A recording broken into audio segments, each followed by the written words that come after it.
and standards of the Commission on Higher Education and the Legal Education Board, I hereby confer upon you your respective degrees and give you at the same time a few gems of the treasure box of wisdom.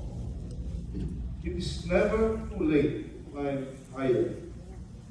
Graduate learning proves that wisdom and dreams have no age limit. Yes.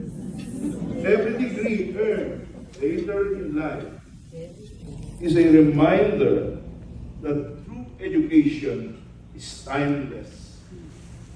Older graduate students show us that learning is not a finish line, but a lifelong journey of courage and growth. Graduate study in one's later years is not delayed success.